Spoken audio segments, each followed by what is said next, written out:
So valve-in-valve TAVI, I know valve-in-valve TAVI is again one of the challenging subsets of TAVI. We need to understand certain things which are different from the regular TAVI. We know that valve-in-valve TAVI, we need to look at the hemodynamics. We often have a post-procedure gradient which is often high, unlike a native valve TAVI.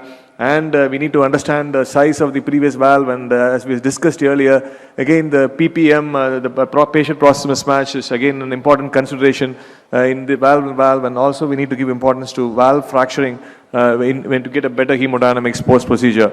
And of course the risk of coronary obstruction is about 4 times higher in a valve-in-valve procedure compared to a native valve, and this has to be kept in mind.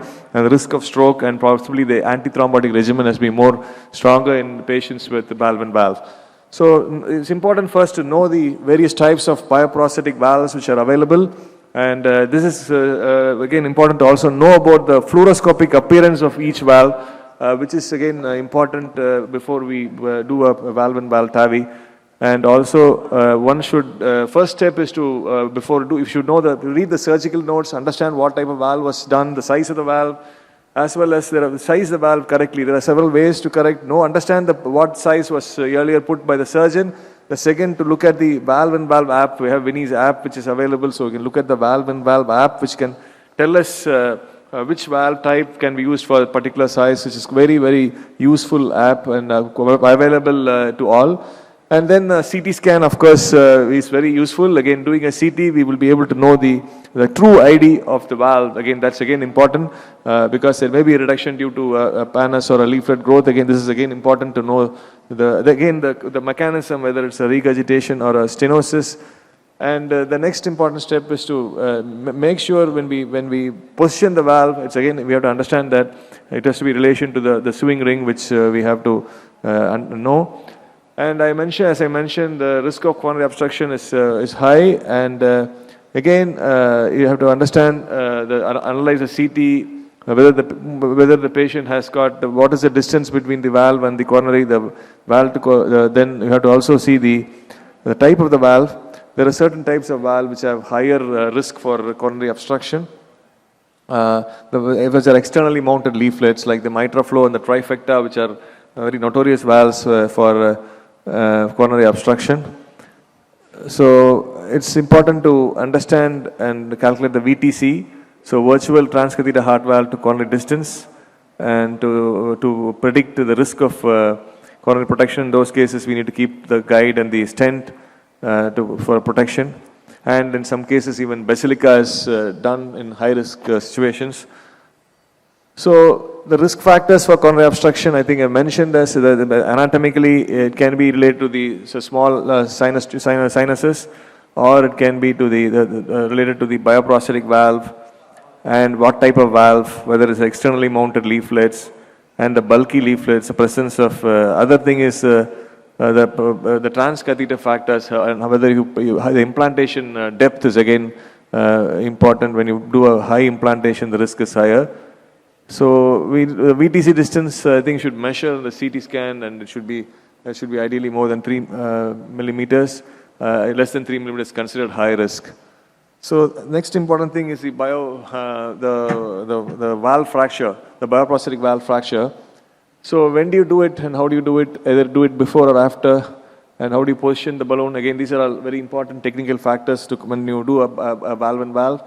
It's again important when you achieve a good hemodynamics post procedure, and if you don't have good hemodynamics, it's important to fracture the valve, and you have to know which type of valves can be fractured, which cannot be fractured, and how do we do it? Again, the procedural aspect, I will show it now, and whether to do it before placing the transcatheter valve or after.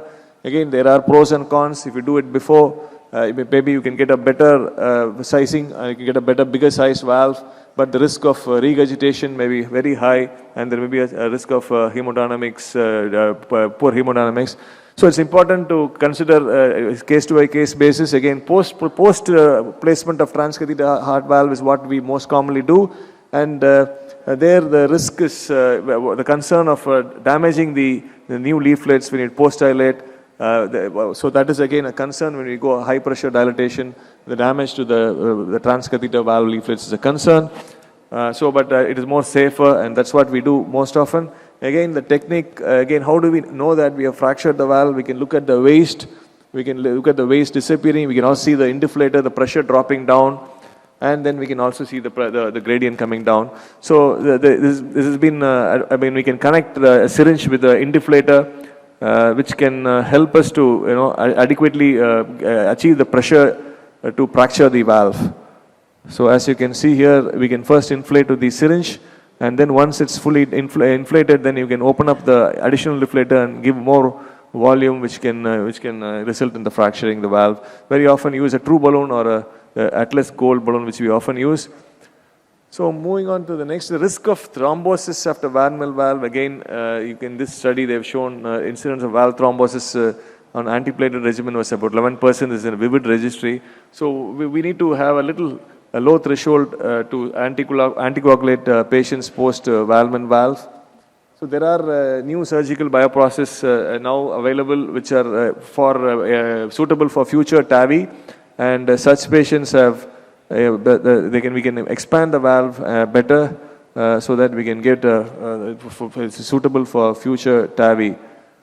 So to summarize, I think recommendations for valve. So identify the failed bioprocess, exclude thrombosis or endocarditis. Of course, exclude paravalvular leak. Again, if it is there, maybe you have to look at other options.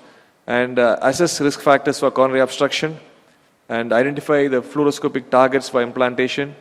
So you have to select the valve size, again, based on the valve app as well as the CT scan.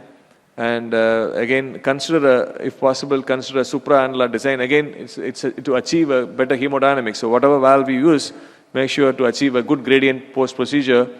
And when you finally try to do a valve fracture, whenever needed, to achieve good hemodynamics. And so again, pay attention to the risk of coronary obstruction. So I'll just show you, this is an 88-year-old male with multiple comorbidities, with a post AVR with a 21 millimeter mosaic bioprocesses with a severe aortic stenosis. You can see the gradient is 109/58 with moderate aortic regurgitation. Again, we did a CT scan and used a valve app to decide the size. Here you could see the groins are good, and also we decided to protect the carotids. This is a really high-risk patient, so we could see that we placed a sentinel device, and here we used a balloon expandable valve. This is a my valve.